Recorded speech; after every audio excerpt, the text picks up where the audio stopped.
documentation in visual teach and repeat navigation, which we wrote together with the University of Nottingham and published in the 2022. First, I will outline the structure of the presentation. I will begin with the motivation and problem definition and the broader scope, why we are actually interested in such a topic. Then I will go through the design choices we have made throughout the engineering work and the overview of the whole system and how it works. After that, I will go through the evaluation methodology and I will discuss the results and their implications. And at the end, I will shortly tell what is the follow-up research. So I am a member of the Chronorobotics Laboratory, so we are focusing on long-term deployments in uncontrolled environments. Me personally, I'm working with the cameras and outdoor environments, so that's on top of this. And in my research, I really value simplicity and robustness. Sometimes there is this trade-off between the simplicity and versatility of the methods.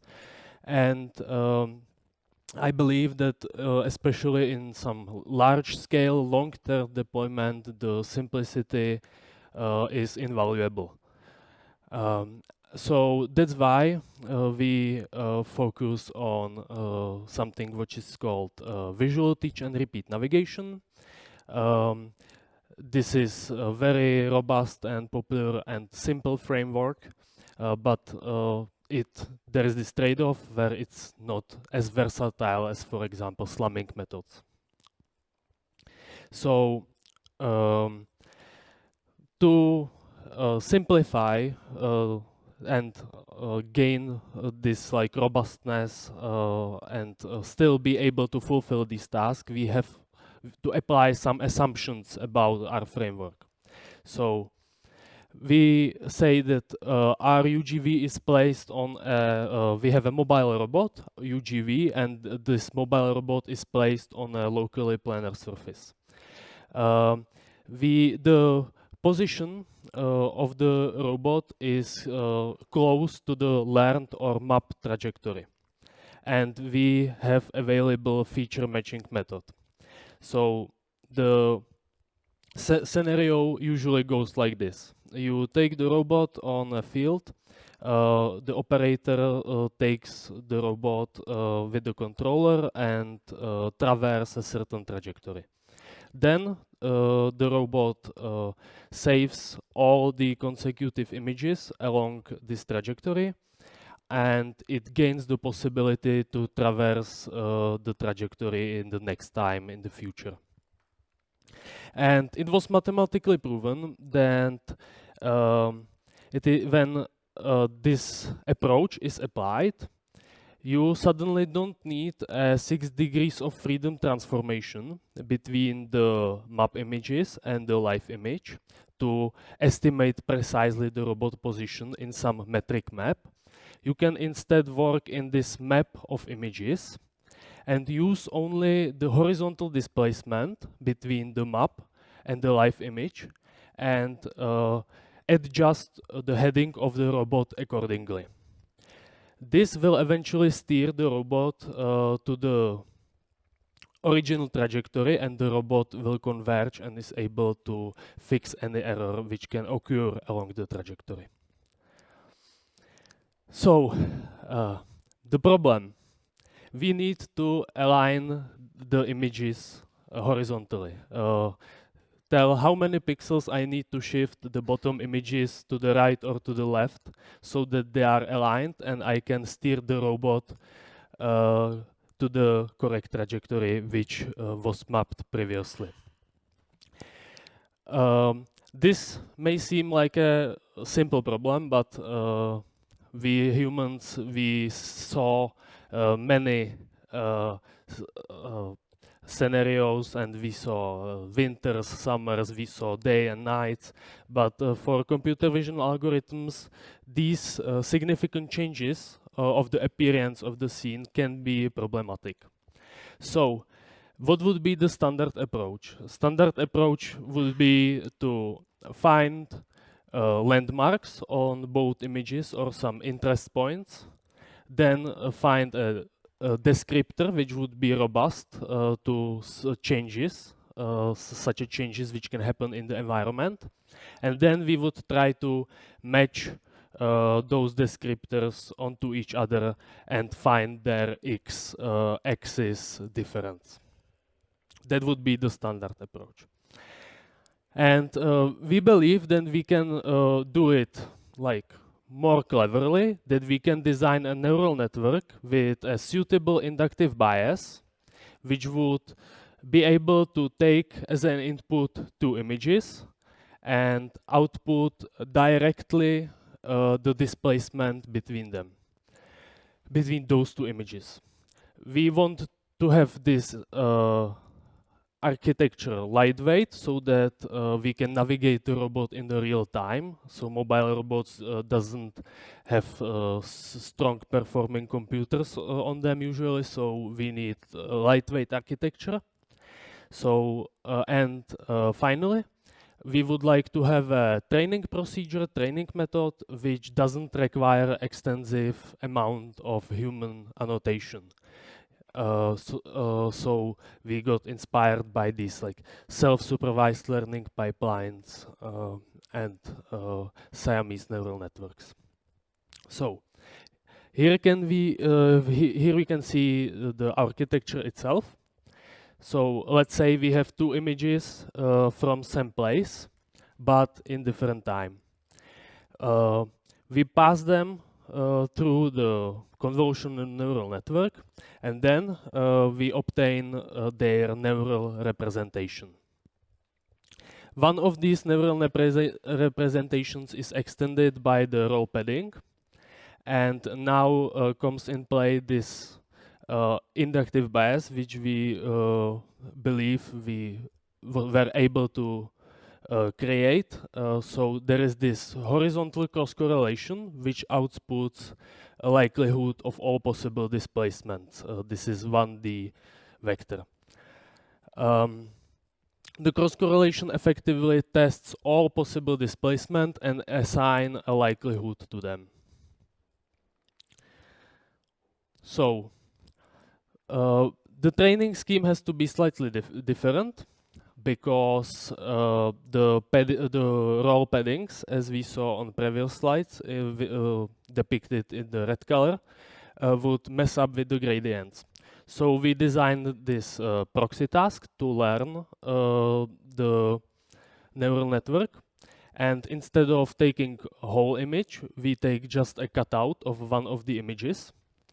And now we know where the cutout was created, which part of the second image we cropped, and based on that we can create a target on fly and use the binary cross entropy to estimate to calculate the loss and backpropagate it and update the neural network. So here is an actual picture from the training. So we can see one image from the summer and the second image from the same place from a winter, and how the target was created. We tested various shapes of the targets, and this linearly increasing and linearly decreasing, we call it spiky target, was showed the best performance. We also see that the prediction of the network is quite good, so it already is able to tell where the crop is located on the second image. So here is the evaluation example. On the winter image again, despite the fact that this appearance change, I would say, is already quite challenging. the prediction of the network is very close to the ground truth, and the network is very certain about its prediction. And also you can see the raw padding on the bottom on the winter image, which is added to the output. So I told you that we wanted a method which doesn't require extensive labeling. However, if you've been watching carefully, you saw that we need images from the same place, and we need to assure that the heading of the images is very similar. So to have something to begin with, we started with the Nordland dataset. So this is a train which goes through the Norway once every season. It's like 8-hour video, so you can get many pairs of images from that. And the Rails solves the heading for us, so that's really nice. Also, the train is has mounted on the GPS, so we also have somehow solved the position. However, the GPS is not good enough to have very precisely aligned images. So here is the example. So according to GPS, this is the image from the same position. However, you can see, especially on the right side, that the on the window there, or whatever it is on the house, that the winter image is slightly ahead from the summer image. And we find out that we can train our neural network on these coarsely aligned images, and then use it to self-annotate and rectify the data set. So this is the output from the neural network in the bottom, and our neural network predicts that the GPS is offsetted by 2 frames. And as you see, now we have nicely aligned images. On the right, it's now clearly visible that this annotation is much better. So we are able to rectify the data and get the very precisely aligned images and train the neural network, which can give accurate displacement predictions. So by this we can boost the precision of the displacement, but we can take this further. What if we don't have a car?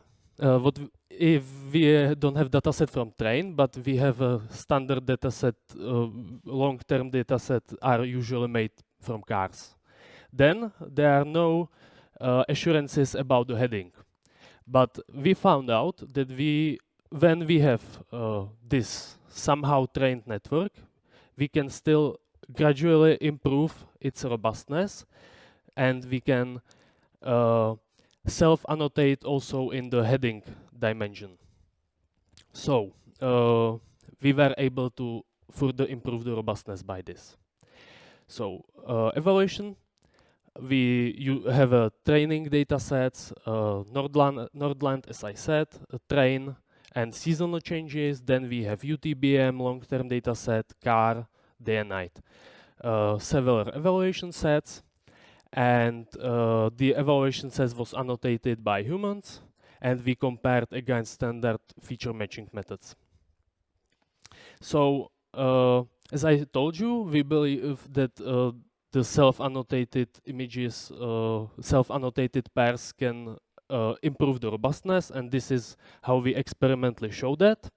So the bottom dataset, Čestlice, is only dataset from the test datasets which contains the day and night changes, and the Nordland dataset contains only the seasonal changes. So we show that we added a self-annotated UTBM dataset with day and night changes. It significantly improves the performance on the Čestlice evaluation set in this particular scenario. So Here is the comparison to the other standard methods.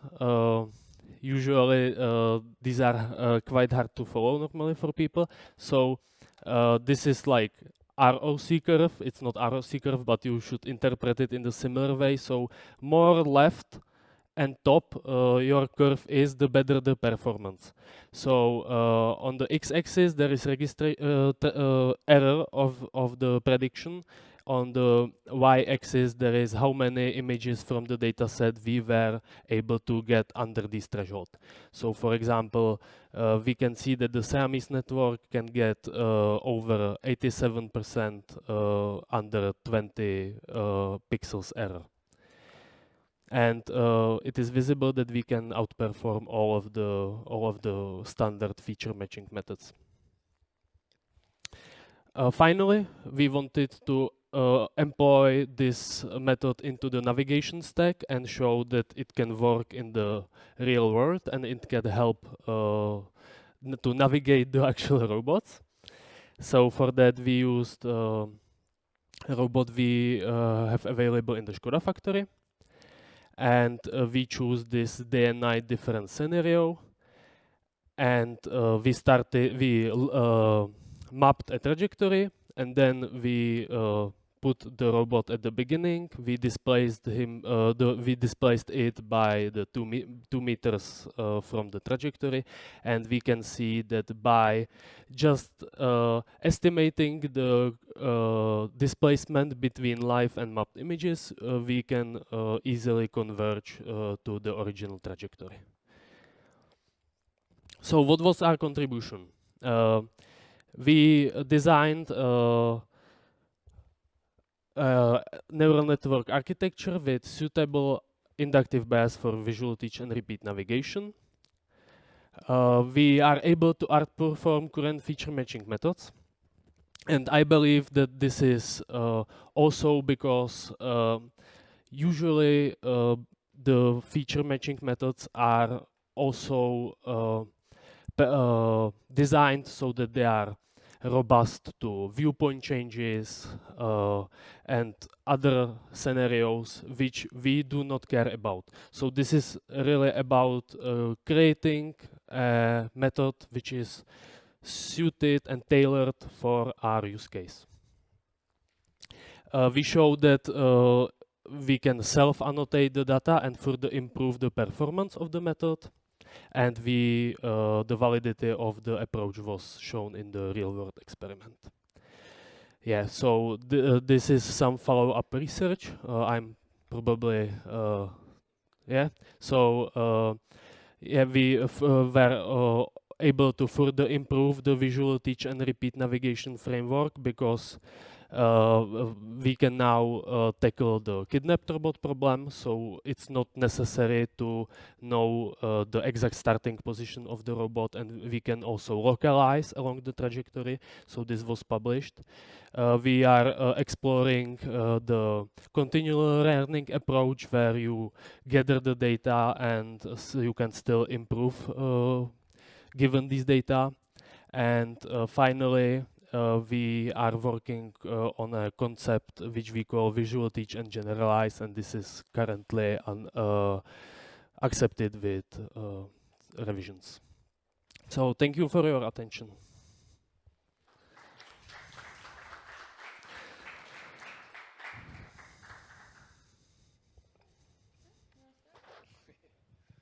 Yes, thank you so much for your talk. And before I give it to the audience, I just have a small questions. When I listened to the talk, you said that you were interested in horizontal displacement. Yes. Yes, and could it also be like vertical displacement? Is there any like implicit assumption in your pictures that you assume, or could I use diagonal ones, or I don't see like the generalization in there. Yeah, this assumption is based on the fact that you have a wheeled robot which can be controlled by the heading. Yeah, so usually even for it's quite standard to reduce the 6 degrees of freedom when you have a wheeled robot to 3 degrees of freedom. So you have X, Y, Z and rotation. And this is, we further simplify that we don't need to know even the position. We only need to know the rotation. So that's the horizontal displacement basically. Okay, before I ask further, I will ask the audience questions concerning these papers. Anybody? It's free. It's not charged. Okay, let's then try a bit more. So you have more papers on that. I somehow looked a bit at this. So this was on contrastive learning for image registration. Yes, yes. And the other one I found was a robust image alignment. And you say this is continuing research. And this is all in visual teach and repeat navigation. So what was then the contrastive, this is what, learning aspect here, and what would be like robust image alignment, robust image alignment, what I somehow took from the talk? It was actually, this paper was extending the previous one. Ah, okay, it Yeah, just so got a different title and you extended it. It was the first one. So on. Yes, yes, exactly. So there was this self-annotation aspect added to it, and some more experiments, exactly. So the first one was conference, this was like journal. Ah, yeah. Okay. More questions? None in the audience. So I've more general questions. This robotics things for us looks different because it's so extensive. So you have like 7 authors on your papers. Yes. More than you, so it's 8. I think the same was true for the first presentation. You are first author, so this qualifies it, of course. There's nothing against, but and it was a thing together with Nottingham. So I was just wondering how you collaborate in this larger group.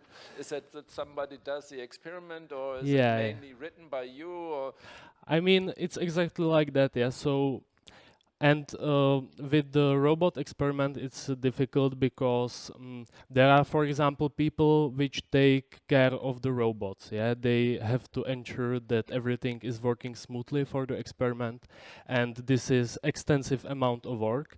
And I feel that is like my duty to put these people, which really without them I wouldn't be able to do my research and give them the contribution. Yeah. And then who's selecting the venue that you are? So this was in Census, I think, which is MDPI, which some people love, other people don't. So is it a selection process? I think you have to pay for the articles. On the other hand, it's like open access. Yeah. Yeah, it's open access, so you pay for the open access. Yeah, you pay. It's always open access, and you always pay, as far as I know. Yeah, so this is handled by my supervisor, though. So he suggests where publish, and these disputes wasn't like in here when it's fine, and you have RAL papers too, which are more to the other side of the publishing. I mean, the censor journals has like very similar impact factor when you look to the RAL, for example. Yeah. So I saw it was 3.8 or so. Yes. As impact. I was just wondering how one distinguish these days on where to put the papers onto. Okay, more questions on night and day, summer and winter.